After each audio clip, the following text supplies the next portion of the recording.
जय माता दी। आज हम भगवान नारायण की विशेष कृपा के लिए जो वैशाख का महात्म चल रहा है उसमें चौथे अध्याय का श्रवण करते हैं और भगवान नारायण की विशेष कृपा को प्राप्त करते हैं। तो चलो श्रवण करें। चौथा अध्याय।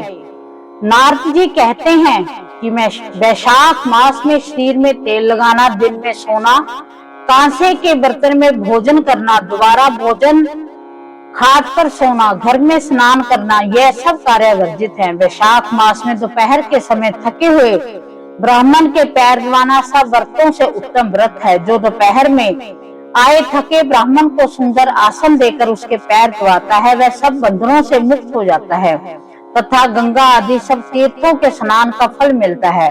मनुष्य रोगहीन और मोटा ताजा होकर भी वैशाख मास में स्नान न करने से चांडाल योनि को प्राप्त होता है। वैशाख मास की संक्रांति के दिन जो बाहर जाकर किसी तीर्थ पर स्नान नहीं करता वह 100 जन्म लेता है। वैशाख मास में अन्न दान अथवा जल दान न करने से निश्चय पूर्वक सभी दुखों से मुक्त नहीं होता। वैशाख मास में नदी में स्नान करके भगवान विष्णु का ध्यान करने से निश्चय ही 3 जन्मों में किए हुए पाप नष्ट हो जाते हैं। प्रातः काल समुद्र में गिरने वाली नदियों में स्नान करने से 7 जन्मों के पाप और उषा काल में सप्त गंगा में स्नान करने से करोड़ों जन्मों के पाप नष्ट हो जाते हैं। जानवी, वृद्ध, गंगा, कालिंदी, यमुना, सरस्वती, कावेरी, नर्मदा और त्रिवेणी ये सप्त गंगा है। वैशाख मास में बहते हुए जल में मंजन करने से सारे जन्म के किए हुए पाप नष्ट हो जाते हैं।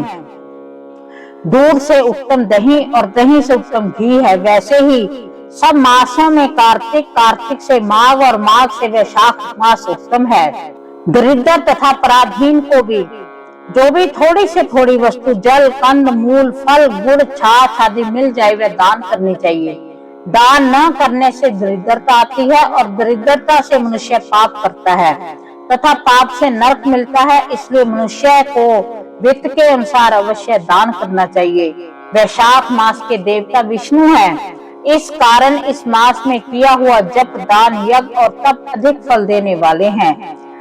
हमें प्रार्थना करनी चाहिए कि हे भगवान, मैं वैशाख मास की संक्रांति में स्नान करने की कामना करता हूँ, कृपया आप इसको पूर्ण करें तथा हे मधुसूदन, मैं स्नान करके आपको अर्घ्य देता हूँ, आप इसे ग्रहण करें। गंगा आदि सब तीर्थ मेरे अर्घ्य को ग्रहण करके मुझ पर प्रसन्न हो। आप समदर्शी पापियों पर भी कृपा करके मेरे अर्घ्य को ग्रहण करें और यथोचित फल देवें। इस प्रकार अर्घ्य देकर स्नान करके वस्त्र पहन तथा अपना नित्य नियम करके वैशाख में उत्पन्न होने वाले फूलों से भगवान का पूजन करो और वैशाख की कथा सुने। इससे करोड़ों जन्मों के पाप नष्ट हो जाते हैं। जो तुलसी दल से भगवान का पूजन करता है वह सार्वभौम राजा होकर अनेक जन्मों में विविध सुखों को भोगता है और फिर अपने कितने ही कुलों के साथ विष्णु की सायुज्य मुक्ति पाता है। इस प्रकार हमने वैशाख मास के चौथे अध्याय का श्रवण किया जिसका समापन होता है।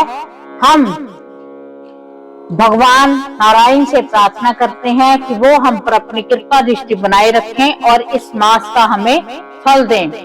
इसी के साथ उनकी अनुपम कृपा के मांगते हुए, उनसे आशीर्वाद मांगते हुए हम इसका समापन करते हैं। जय माता दी। ओम नमो नारायण।